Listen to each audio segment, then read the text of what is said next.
The silver ship came down from the sky like a falling star, but it moved too slowly to be one. People across Earth stopped what they were doing to watch the strange craft settle in a field outside Geneva. The news spread fast, and within hours, the world knew that humans were no longer alone in the universe.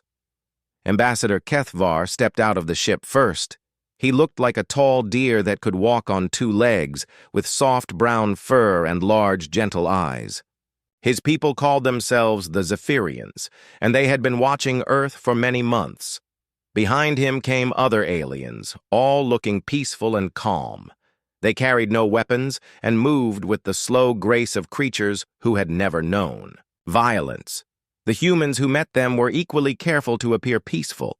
John Martinez, the lead diplomat, wore his best suit and practiced his warmest smile. He had been chosen because he looked friendly and spoke many languages. Beside him stood Lisa Chang, a scientist who specialized in making contact with new species. She had spent weeks learning how to bow properly and speak in soft tones.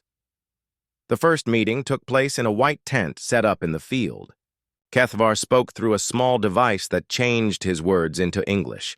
His voice sounded like wind through trees, soft and musical. He told the humans that his people had found Earth while exploring this part of the galaxy. They were amazed to find another intelligent species and wanted to be friends. John Martinez nodded and smiled as he listened. He told Kethvar that humans had always dreamed of meeting other intelligent life. He spoke about Earth's desire for peace and how humans loved to learn about new cultures. Lisa Chang showed pictures of human cities focusing on parks and schools and hospitals. She avoided showing anything that might seem threatening. The Zephyrians were delighted by what they saw. Humans looked so small and soft compared to the dangerous predators on most worlds. They had no claws, no sharp teeth, no thick armor or poison.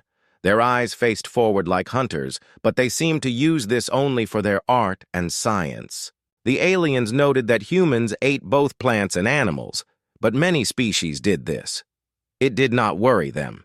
Over the next few days, more meetings took place. The aliens met with world leaders through video calls. They saw libraries and museums and concerts. They watched human children playing in parks and thought it was wonderful how gentle and creative humans seemed to be. The Zephyrians had visited many worlds, and most intelligent species were either herbivores like themselves or simple scavengers. They had never met a species quite like humans, but humans seemed harmless enough. Kethvar sent reports back to his home world each night. He wrote about human art and music and how they cared for their sick and old. He mentioned their strange games and how they kept other animals as companions. He thought it was cute how humans formed such strong family bonds and worked together on complex projects. Everything he saw convinced him that humans would make perfect junior members of the Galactic Confederation. The Galactic Confederation was a group of peaceful species who helped each other explore space and share knowledge. Most members were herbivores or gentle omnivores who had given up violence long ago. They had rules against war and strict laws about protecting weaker species. The Zephyrians were sure that humans would fit in perfectly. Meanwhile, across the world, Dr. Alan Rodriguez sat in his office at the Marine Biology Institute. He had been asked to prepare a presentation about human evolution for the aliens. As he looked through his research, he felt a growing sense of worry. The aliens seemed so innocent and trusting. They clearly did not understand what humans really were or where they had come from. Alan stared at his computer screen, which showed the evolutionary tree of human ancestors. He saw the progression from early primates to modern humans. But what caught his attention were all the other species that had once shared Earth with humans. Cave bears, giant ground sloths, woolly mammoths, saber-toothed cats. The list went on and on. Where were they all now? He pulled up more files, showing ancient hunting sites and cave paintings. The evidence was clear to anyone who knew how to read it. Humans had not evolved alongside Earth's megafauna as peaceful neighbors. They had systematically hunted most of them to extinction. The few large predators that remained, like lions and tigers, only survived because they lived far from human settlements. Alan rubbed his temples and wondered how to explain this to beings who had clearly never known real predators. How could he make them understand that the friendly, peaceful humans they were meeting had ancestors who had once been the most effective killers the Earth had ever seen? How could he tell them that this capacity for violence had not disappeared, but had simply been channeled into other pursuits? The presentation was due tomorrow, and Alan still had no idea what to say. 3 months had passed since first contact, and the Zephyrians felt confident about their new friends. They had set up a small embassy in Geneva and were busy learning about human culture. Everything seemed to be going perfectly until Yixtal decided to study human children. Yixtal was an anthropologist who specialized in understanding how different species raised their young. She believed that watching children was the best way to understand the true nature of any intelligent species. Children, she reasoned, showed their natural instincts before society taught them to hide them. She received permission to observe a human elementary school in the suburbs of Denver. The principal, Mrs. Roberts, was excited to show off her students to their alien visitor. She led Yixtal to the playground during recess and proudly explained how human children learned through play. What Yixtal saw made her fur stand on end. The children were playing a game called tag, where one child chased the others and tried to touch them. To Yixtal, this looked exactly like pursuit hunting behavior. The child who was it showed the same focused intensity she had seen in predatory animals. The other children ran with genuine fear, even though they were laughing. Another group of children was playing hide and seek. Yixtal watched in growing alarm as the seeking child moved through the playground with systematic precision. The child checked every possible hiding spot, moving in a pattern that would prevent any prey from escaping. The hiding children had wedged themselves into small, dark spaces where a predator might not think to look. Even worse were the toys. The boys carried small plastic figures that represented soldiers and monsters. They made shooting sounds and acted out elaborate battles. The girls played with dolls, but even this seemed wrong to Yixtal. They were practicing taking care of helpless creatures, which reminded her of how some predators cared for their own young while killing everything else. Mrs. Roberts noticed that Yixtal seemed upset and asked if something was wrong. Yixtal tried to explain her concerns, but the principal just laughed. She said that children had always played these games and that they were perfectly normal. This did not make Yixtal feel better. Meanwhile, across town, Zephyrian scientist Morden was visiting a human hospital. He had come to learn about human medicine, which the aliens found fascinating. Dr. Patricia Wells, the chief surgeon, was giving him a tour of the operating rooms. Dr. Wells spoke casually about human anatomy as she showed Morden around. She pointed out major arteries and explained how quickly a human could die if certain vessels were cut. She demonstrated surgical tools and described exactly how they were used to cut through skin, muscle, and bone. Her knowledge was incredibly detailed and precise. What disturbed Morden most was how calm Dr. Wells remained while discussing these things. She talked about opening up living bodies and removing organs as if it were the most natural thing in the world. When Morden asked about the psychological effects of this work, Dr. Wells seemed confused.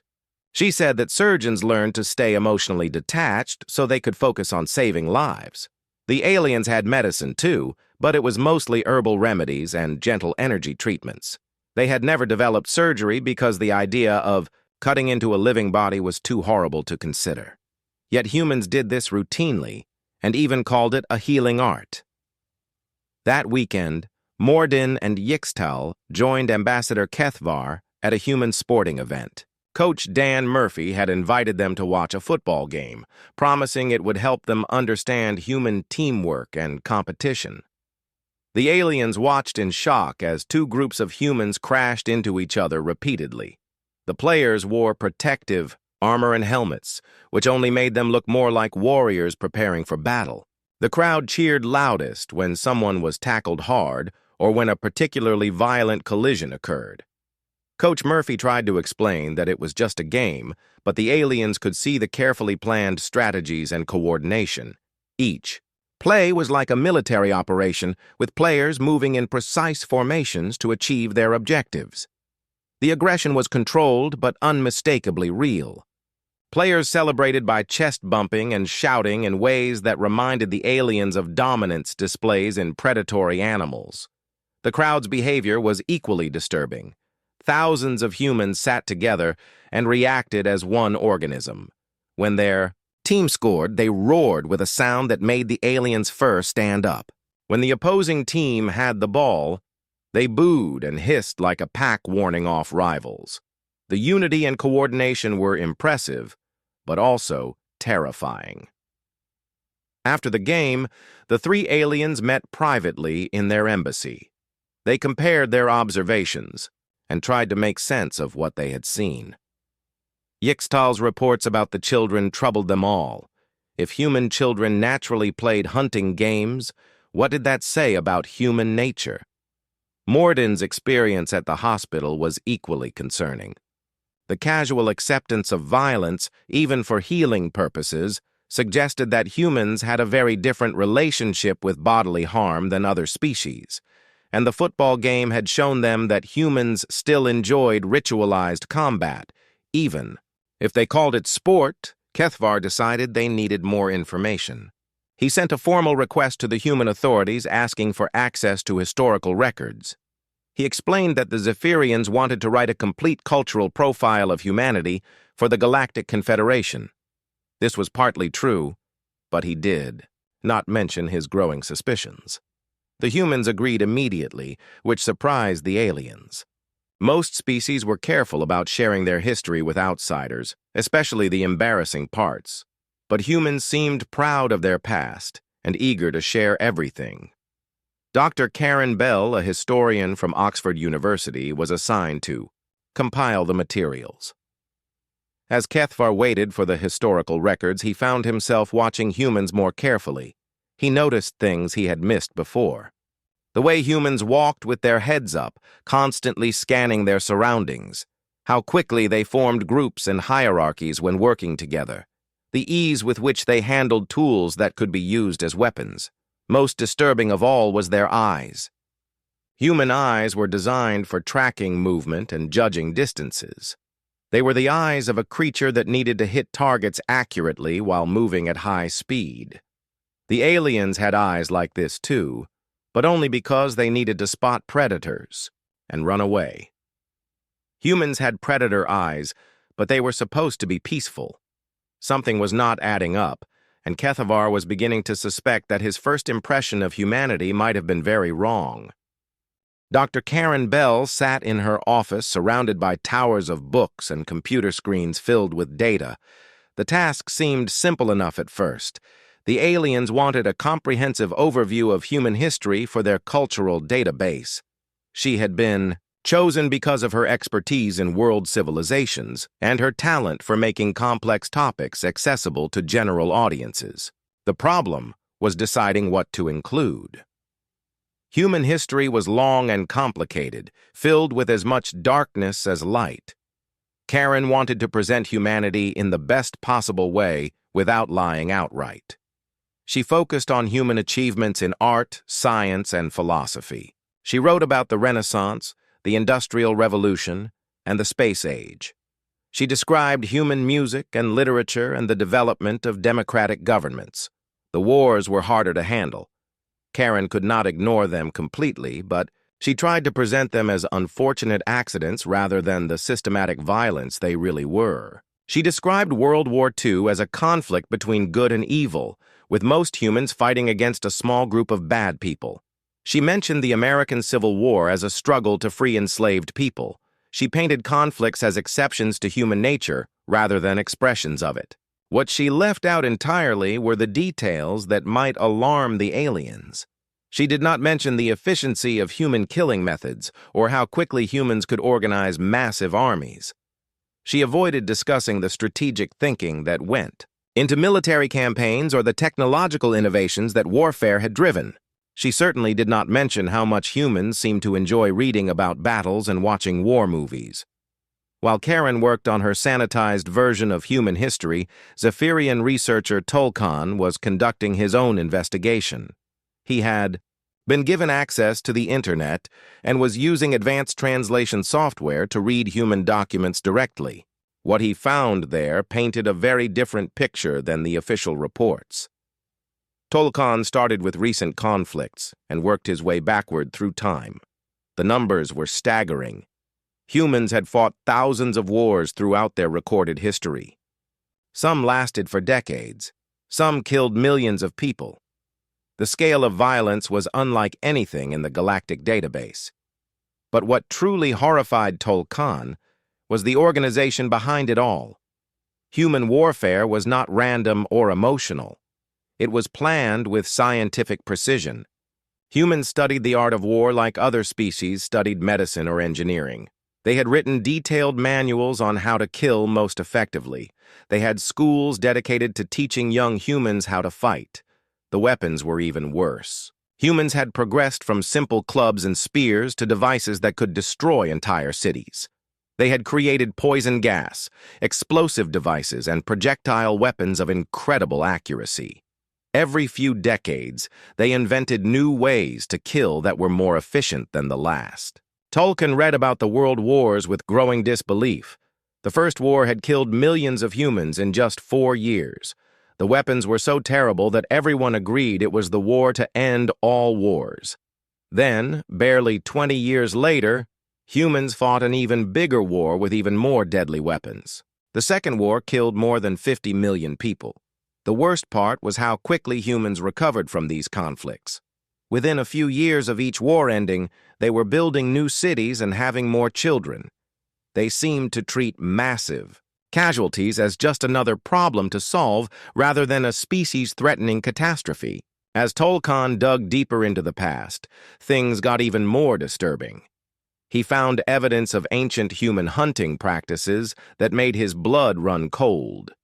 Humans had not just hunted for food like other omnivores. They had hunted for sport, for territory, and sometimes just to prove they could do it. Archaeological sites showed where humans had driven entire herds of large animals off cliffs. Cave paintings depicted humans working together to trap and kill creatures much larger than themselves. The cooperation and planning required for these hunts was impressive, but it also showed that humans were natural pack hunters. Most shocking of all was what had happened to Earth's other large predators. When humans first appeared, the planet had been full of dangerous animals. Giant bears, massive cats with sword-like teeth, enormous crocodiles, and countless other predators. Now, most of them were extinct, and the few that remained lived in small, isolated populations far from human settlements. The evidence suggested that humans had not coexisted with these predators. They had systematically eliminated them. Some had been hunted to extinction for their meat or hides. Others had been killed because they competed with humans for territory or prey. A few had been wiped out simply because humans saw them as threats. Tolkien found himself staying up late into the night, unable to stop reading. The more he learned about human history, the more convinced he became that the galaxy had seriously underestimated this species. Humans were not just another peaceful civilization. They were apex predators who had conquered their entire planet. When Dr. Bell finally submitted her historical overview, Tolkien compared it to his own research. The difference was startling. Bell's version made humans sound like a species that had overcome their violent past through wisdom and moral growth. Tolkien's research suggested that humans had simply gotten better at controlling and directing their violent instincts. Tolkien decided to confront Dr. Bell directly. He arranged a meeting and brought printouts of the documents he had found. When he spread them across her desk, Bell's face went pale. She tried to explain that these were just isolated incidents or ancient history that no longer mattered. But Tolkien had done his homework. He showed her modern military budgets and current conflicts happening around the world. He pointed out that humans still maintained vast armies and continued to develop new weapons. He noted that human entertainment was filled with stories about violence and conflict. How could she claim that humans had evolved beyond their violent nature when all the evidence suggested otherwise? Dr. Bell found herself in an impossible position. She could not deny the facts that Tolkien had uncovered, but she also could not bear the thought of humanity being rejected by the galactic community. She tried to argue that modern humans were different from their ancestors, that education and civilization had changed them. Tolkien listened politely, but remained unconvinced.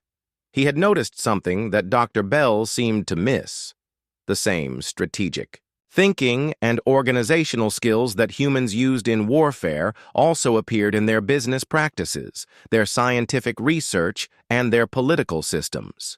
The capacity for violence might be controlled, but it had not disappeared. It had simply been redirected into other channels. The meeting ended with both participants deeply troubled. Dr. Bell realized that her careful presentation had been pointless. The aliens would discover the truth eventually, and when they did, they would know that humans had tried to hide it. Tolkien, meanwhile, faced the disturbing possibility that his people had invited a species of apex predators to join their peaceful confederation. That night, Tolkien sent an encrypted message to his superiors on the homeworld. The message was brief but urgent. Further investigation was needed before humanity could be admitted to the Confederation. There were aspects of human nature that required careful study and evaluation. The galaxy needed to understand exactly what kind of species they were dealing with before it was too late. Zephyrian behavioral analyst Vexara had requested permission to study ordinary human civilians in their natural environment. The reports from Tolkien about human history were troubling, but Vexara wanted to see if modern humans really had evolved beyond their violent ancestors. She chose to observe a typical suburban family in Portland, Oregon. Mike Johnson was a perfect subject for her study. He was 35 years old, worked as an accountant, and lived with his wife and 2 children in a quiet neighborhood. On paper, he seemed like the most harmless human imaginable. He spent his days working with numbers, coached his daughter's soccer team on weekends, and volunteered at the local food bank. Vexara expected to find a gentle, domesticated creature who bore little resemblance to the warriors in Tolkien's historical records. She was wrong from the very first morning she observed him. Mike's daily jog revealed instincts that made Vexara's fur stand on end. He did not simply run for exercise. He moved through his neighborhood like a patrol animal checking its territory.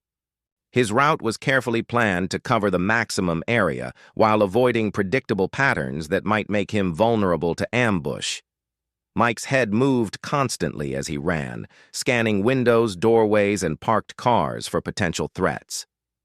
When another jogger approached from behind, Mike heard the footsteps long before Vexara did and shifted his position to keep the stranger in his peripheral vision. When a dog barked unexpectedly, Mike's hand moved instinctively to his pocket, where he kept his keys arranged like small claws between his fingers. Most disturbing was how Mike reacted when he noticed something unusual. A van parked on a street where it had never been before caught his attention immediately. Mike slowed his pace and memorized the license plate number without appearing to look directly at the vehicle. He took note of which windows had a clear view of the van and made a mental map of escape routes if the situation turned dangerous. All of this happened automatically, without conscious thought. Mike was not paranoid or trained in military tactics. He was just an ordinary suburban father whose predator instincts had never been turned off. They had simply been buried under layers of civilization and social conditioning. The most revealing incident happened on a Thursday morning when Mike was returning from his jog. He noticed that his neighbor's front door was standing open, which was unusual for that time of day. A strange car sat in the driveway, and Mike could hear voices from inside the house. His neighbor, Mrs. Watson, was an elderly widow who lived alone. Mike's transformation was instant and terrifying. His relaxed, jogging posture disappeared, replaced by the focused intensity of a predator evaluating a threat. He approached the house from an angle that kept him out of sight from the front windows. His movements became silent and precise. He pulled out his cell phone but kept it hidden, ready to call for help or record evidence. Vexara watched in fascination as Mike's mind worked through tactical options. He identified the best positions for observing the house, noted potential weapons in the environment, and planned multiple escape routes. His breathing became controlled and steady.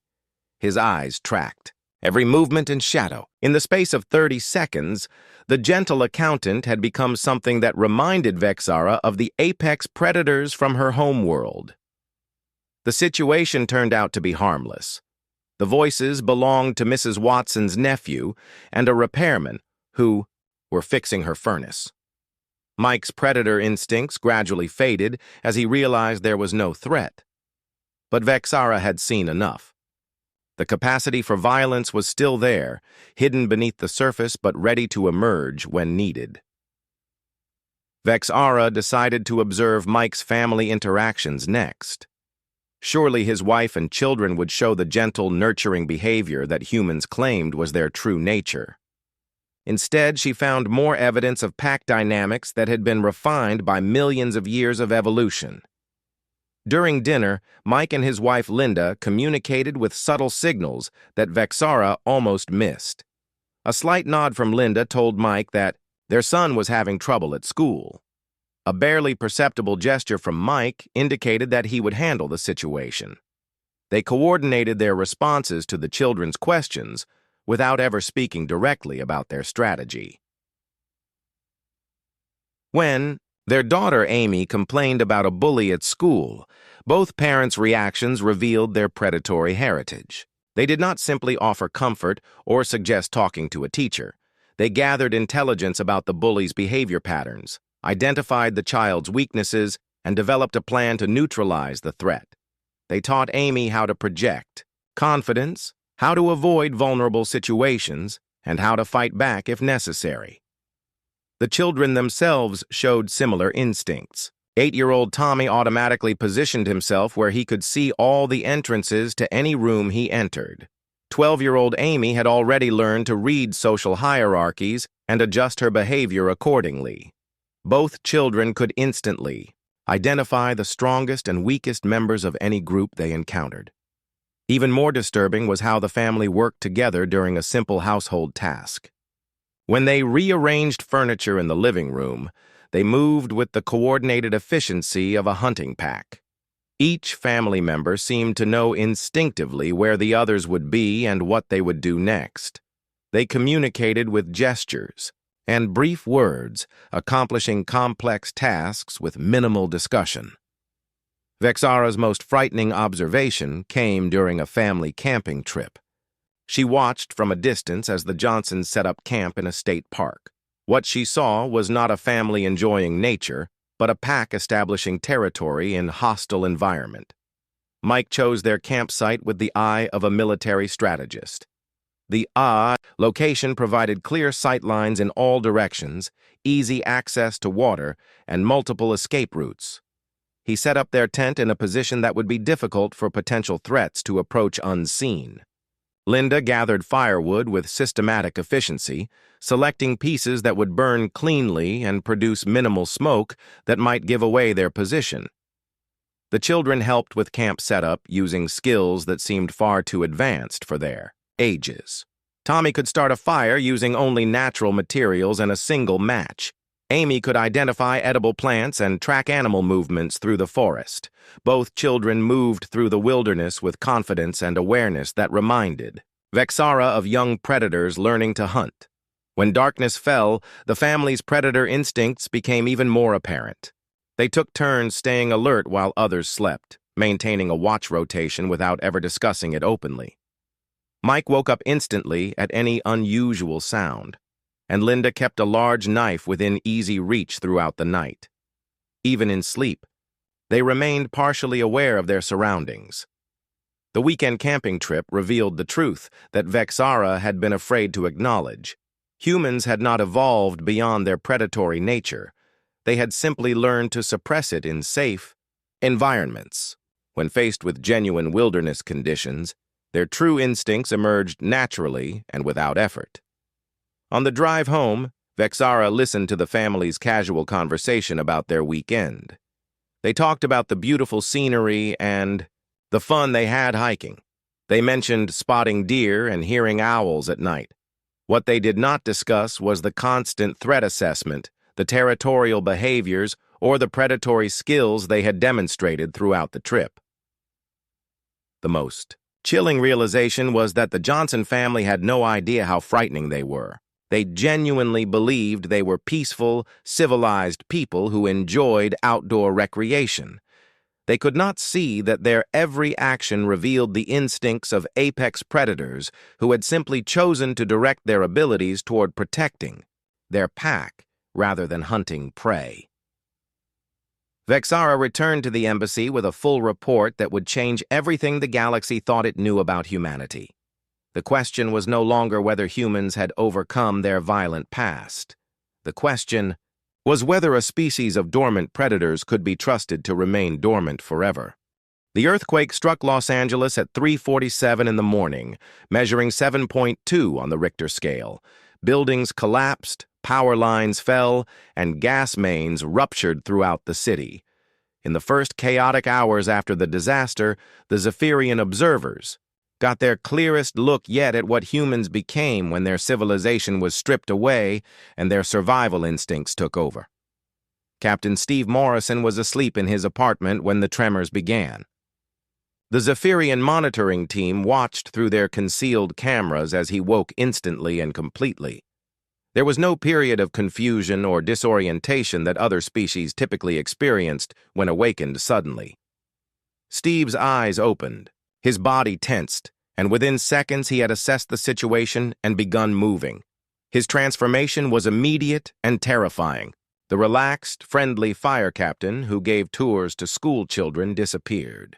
In his place was something that moved with predatory grace and cold calculation. Steve rolled out of bed, grabbed his emergency kit, and was dressed and ready within 90 seconds. His movements were economical and precise, wasting no energy on unnecessary actions. The alien observers followed Steve as he made his way through the devastated city. What they saw challenged everything they thought they knew about intelligent life. Steve did not just respond to the disaster. He read it like a predator reading the landscape for signs of prey. He identified which buildings were likely to collapse next, which streets would become impassable, and where survivors were most likely to be trapped. Steve's coordination with other emergency responders revealed the pack-hunting instincts that humans had inherited from their ancestors. Without extended discussion or formal planning, the rescue teams organized themselves into efficient units. Each person seemed to know instinctively what role to play and how to support the others. They communicated with brief words, hand signals, and subtle body language that conveyed complex information quickly and accurately. The aliens watched Captain Morrison direct the rescue of a family trapped in a collapsed apartment building. His approach was methodical and ruthless in its efficiency. He evaluated the structural integrity of the damaged building, calculated the safest approach routes, and deployed his team with the precision of a military operation. When time was critical, he made life-and-death decisions without hesitation or apparent emotional distress. What horrified the aliens most was Steve's ability to remain calm while surrounded by death and destruction. He moved through scenes of terrible carnage without losing focus or becoming overwhelmed. He could look at critically injured victims and instantly determine who could be saved and who was beyond help. Those who could not be saved were left behind. Without ceremony, while resources were devoted to those with better chances of survival. This cold calculation extended to his own team members. When one rescuer was injured by falling debris, Steve evaluated the man's condition and decided whether to continue the mission or evacuate. The injured man's feelings or preferences were not considered. Steve made the choice that would save the most lives overall, even if it meant sacrificing individuals. Across the city, paramedic Helen Davis was demonstrating similar predatory efficiency. The aliens had been monitoring her for weeks as part of their study of human medical personnel. In normal circumstances, Helen seemed like a gentle caregiver who genuinely loved helping people. The earthquake revealed a very different side of her nature. Helen moved through the disaster zone like an apex predator, hunting in familiar territory. She could assess the medical condition of multiple victims simultaneously, prioritizing them, based on their chances of survival and the resources required to save them. Her diagnostic skills were frighteningly accurate. She could determine the extent of internal injuries just by observing breathing patterns and skin color. The aliens watched Helen perform emergency surgery on a critically injured child using improvised tools in the middle of a collapsed building. Her hands remained steady despite the aftershocks that continued to shake the structure. She worked with the focused intensity of a predator making a kill, shutting out all distractions and emotions that might interfere with the task. Most disturbing was how Helen dealt with families of the victims. She could switch instantly between her predator mode and a convincing display of compassion and empathy. When speaking to relatives, she appeared warm and caring. When working on patients, she became cold and clinical. The aliens realized that this emotional flexibility was another predatory adaptation, allowing humans to maintain pack cohesion while still making harsh survival decisions. The coordination between different rescue teams revealed the full scope of human pack behavior. Teams from different departments and jurisdictions worked together seamlessly, forming temporary hierarchies based on expertise and situational needs. No time was wasted on territorial disputes or bureaucratic procedures. Everyone understood their role in the larger effort and subordinated personal interests to group survival. The aliens observed human civilians displaying similar instincts. Ordinary people who had never received emergency training organized themselves into effective groups. They established communication networks, shared resources efficiently, and protected vulnerable members of their communities. The same cooperation that had once allowed human hunting packs to take down massive prey now helped them survive urban disaster. Dr. Alan Rodriguez, the marine biologist who had been troubled by the first contact protocols, found himself working as a volunteer coordinator at an emergency shelter. The aliens watched him manage hundreds of displaced people with skills that seemed to come from nowhere. He could read crowd dynamics, identify potential troublemakers, and diffuse conflicts before they escalated into violence. When fights did break out among stressed and frightened refugees, Alan's response revealed his predatory heritage. He moved with sudden explosive speed to separate combatants, using just enough force to establish dominance without causing serious injury. His voice dropped to a low, threatening tone that made everyone within hearing distance freeze and submit. The transformation lasted only seconds, but it was enough to restore order. The most chilling moment came when Alan addressed the shelter population about resource rationing. The aliens watched him scan the crowd with predator eyes, identifying the individuals who might challenge his authority.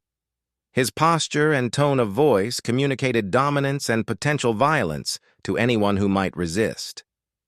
The refugees, despite being fellow humans, instinctively recognized these signals and submitted without question. By the end of the first week after the earthquake, the aliens had compiled overwhelming evidence of humanity's true nature. Every human, they observed, from trained emergency personnel to ordinary civilians, had demonstrated predatory instincts that lay barely beneath the surface of their civilized behavior. The disaster had not changed them. It had simply revealed what they had always been. Ambassador Kethvar called an emergency meeting with his research team. The evidence could no longer be ignored or explained away. Humans were not a peaceful species that had overcome their violent past. They were apex predators who had learned to channel their hunting instincts into other activities. Their capacity for violence had not diminished. It had evolved to become more sophisticated and controlled. The question facing the Zephyrian delegation was what to do with this information. Should they report their findings to the Galactic Confederation and risk causing a panic? Should they quietly withdraw from Earth and hope that humans would remain contained to their own solar system? Or should they find a way to coexist with a species that represented everything the peaceful galaxy had tried to leave behind? As Kethvar prepared his report, he realized that the galaxy was about to learn a truth that would change everything. They thought they knew about the nature of intelligent life. The emergency session of the Galactic Confederation High Council convened 3 days after Ambassador Kethvar transmitted his final report on humanity. Representatives from 47 different species gathered in the Great Crystalline Chamber on the neutral world of Centros Prime. The atmosphere was tense as beings who had known only peace for thousands of years tried to process the reality of what humans truly were. Kethvar stood before the assembly, his normally gentle demeanor replaced by the strain of carrying terrible knowledge. Behind him, holographic displays showed footage from the Los Angeles earthquake and statistical analyses of human behavior patterns. The evidence was overwhelming and undeniable. Humanity was not what they had seemed to be. High Chancellor Mortheta, an ancient being whose species had helped found the Confederation 8,000 years ago, spoke first. Her voice carried the weight of millennia as she addressed the assembly. She reminded them that the Confederation had been built on the principle that intelligent life naturally evolved toward peace and cooperation. The existence of a successful, predatory civilization challenged the very foundation of their society.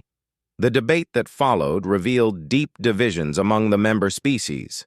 The Velkari, whose homeworld had once been ravaged by predatory animals before they achieved spaceflight, demanded immediate quarantine of the Sol system. They argued that allowing humans into galactic society would be like inviting wolves into a flock of sheep. Their representative spoke with barely controlled fear as he described what apex predators could do to peaceful civilizations. The Threnody, collective being hive-minded herbivores, could not comprehend how a species could simultaneously cooperate and compete. Their spokesperson struggled to understand how humans could show genuine care for their family members while maintaining the capacity to kill strangers without emotional distress. The concept of selective empathy was alien to species that felt connected to all life. Other species took a more measured approach. The ancient Kethani had encountered predatory species before, though none had achieved spaceflight. They argued that humanity's choice to pursue peace rather than conquest was actually more significant than their capacity for violence. The fact that humans had developed art, science, and philosophy while retaining their predatory nature suggested a level of self-control that was perhaps admirable rather than terrifying. The warrior caste Keltar surprised everyone by expressing admiration for humanity. Their own species had evolved from aggressive omnivores, though they had lost most of their fighting ability over millions of years of peaceful evolution. They saw humans as what the Keltar might have become if they had retained their strength while gaining wisdom. Several Keltar representatives requested permission to study human military history and tactics. As the debate continued, Dr. Rodriguez was brought before the council via holographic transmission. The marine biologist had become an unofficial spokesman for humanity after his role in the earthquake response had been observed by alien monitors. His presence in the chamber created a stir as many representatives saw their first live human outside of carefully controlled diplomatic meetings. Rodriguez addressed the council with a calmness that both impressed and unnerved his audience. He did not deny the accusations about human nature or try to minimize the implications. Instead, he spoke about the choice that humanity had made. Yes, humans were predators. Yes, they retained the capacity for incredible violence. But they had chosen to direct those abilities toward protecting rather than destroying. He explained that human civilization was not built in spite of their predatory nature, but because of it. The same instincts that had once driven them to hunt mammoth and cave bears now motivated them to explore space, cure diseases, and create art. The pack loyalty that had allowed them to coordinate hunting strategies now held their societies together. The strategic thinking that had made them apex predators now helped them solve complex problems and build better futures. Rodriguez's most powerful argument was about the alternatives. He pointed out that humans could have chosen differently. They could have remained tribal hunters, using their abilities to fight endless wars over territory and resources. They could have conquered their planet through violence and then turned their attention to the stars as invaders rather than explorers. The fact that they had chosen cooperation over domination, despite being naturally equipped for warfare, should be seen as evidence of their character rather than their weakness. The council members listened with varying degrees of conviction. Some were swayed by Rodriguez's words, seeing humans as a species that had successfully evolved beyond their base instincts. Others remained convinced that predatory nature could not be permanently suppressed, that humans would eventually revert to type when circumstances became difficult enough. Chancellor Mortheta called for a recess to allow the representatives to consult with their home governments. The decision about humanity's place in galactic society was too important to be made hastily. Over the following days, urgent communications flew between Centros Prime and dozens of worlds as different. Species debated what to do about the predator problem. The final vote, when it came, was closer than anyone had expected. By a margin of just 3 votes, the Confederation decided to continue diplomatic relations with humanity, but under strict conditions. Earth would be subject to ongoing monitoring by specially trained observers. Human expansion beyond their solar system would be limited and carefully supervised. Any sign of aggressive behavior toward other species would result in immediate quarantine. The decision satisfied no one completely. Species that had voted for quarantine felt betrayed and vulnerable. Those who had supported full acceptance worried that the restrictions would ultimately prove counterproductive, turning humans into enemies rather than allies. The compromise reflected the deep uncertainty that the galaxy felt about dealing with a predatory civilization for the first time. On Earth, the human government received the news with mixed emotions. The restrictions were humiliating and would limit their scientific and economic growth for generations, but they had avoided total isolation, and the door remained open for eventual full membership in galactic society. President Martinez issued a statement accepting the conditions, while privately wondering how long his species could maintain the facade of peaceful intentions. Dr. Rodriguez returned to his laboratory, but his research now had a different focus. He began studying the long-term psychological effects of suppressing predatory instincts in an entire species. His preliminary findings were troubling. Humans showed increasing rates of depression, anxiety, and violent crime when they were prevented from expressing their natural competitive and territorial behaviors in acceptable ways. Meanwhile, the alien observers established permanent monitoring stations around Earth and began the delicate task of watching a species that had evolved to avoid being watched. The humans cooperated with the surveillance, but the aliens noticed that even this cooperation showed signs of predatory thinking. Humans had quickly learned to behave differently when they knew they were being observed, suggesting an innate understanding of deception and misdirection. As months passed, the galaxy slowly adapted to the reality of humanity's existence. New protocols were developed for dealing with predatory species. Defense systems were quietly upgraded on vulnerable worlds. Some species began breeding programs designed to reintroduce aggressive traits that had been bred out of their populations over millennia. The humans, for their part, continued their careful balancing act between their true nature and galactic expectations. They pursued space exploration and scientific research with the same focused intensity they had once brought to hunting, but they were careful to frame their motivations in terms of curiosity and discovery rather than conquest and competition.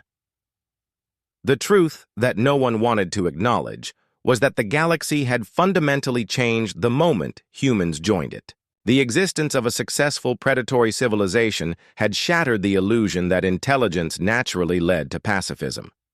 Other species began to wonder what hidden capacities might lie dormant in their own genetics, what survival instincts they might have suppressed in the name of civilization.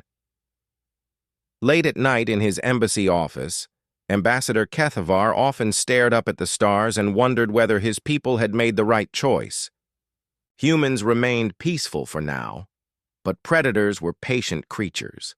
They understood that the greatest hunts required careful planning and long preparation. The question that haunted him was whether humanity was truly committed to peace, or whether they were simply waiting for the right moment to reveal their true intentions to an unsuspecting galaxy. The answer to that question would determine the future of every species in the Confederation, but it was an answer that might not come for generations. Until then, the galaxy would live with the knowledge that somewhere among the stars, a species of apex predators was watching and waiting, their true nature hidden beneath a carefully maintained mask of civilization.